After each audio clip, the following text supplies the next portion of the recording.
I'm staying on Harvey, bring in Congressman Blake Farenthold. He's a Republican from the district that includes Corpus Christi, Texas. Sir, you voted no on Sandy relief some years ago. Now, what happens with the relief that you want from the feds for this? Listen, I'm not opposed to disaster relief. I never have been. The Sandy relief bill had more pork in it than a bacon factory. They had funding for things as far away from Alaska that wasn't even touched by Sandy. That was not a vote against disaster relief. That was a vote against pork barrel spending. President Trump is going to visit Texas tomorrow. We don't know exactly where he's going or what he will do when he is there. But do you want him to come? Do you think this is a good time for him to come?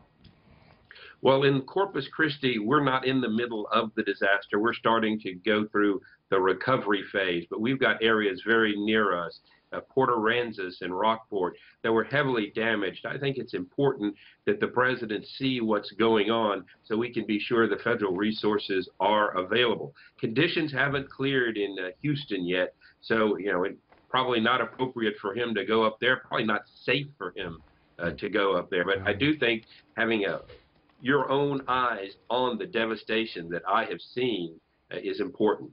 The state of Texas is not on trial, but it's been looked at very closely, how it responds to this.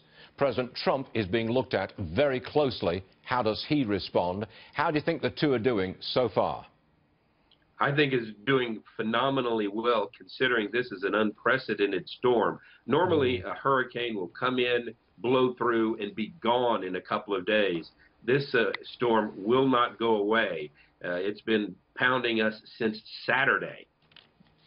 Can you describe Corpus Christi for us? I mean, now you can have a look at what has happened. Describe, please.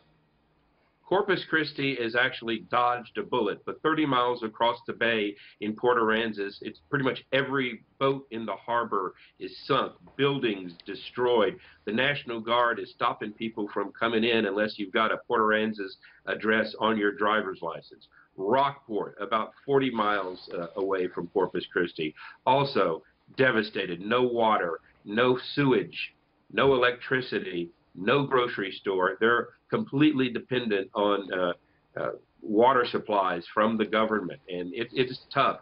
I'll be visiting again by helicopter, I believe, with Governor Abbott and Senator Cornyn this afternoon to see how they're doing.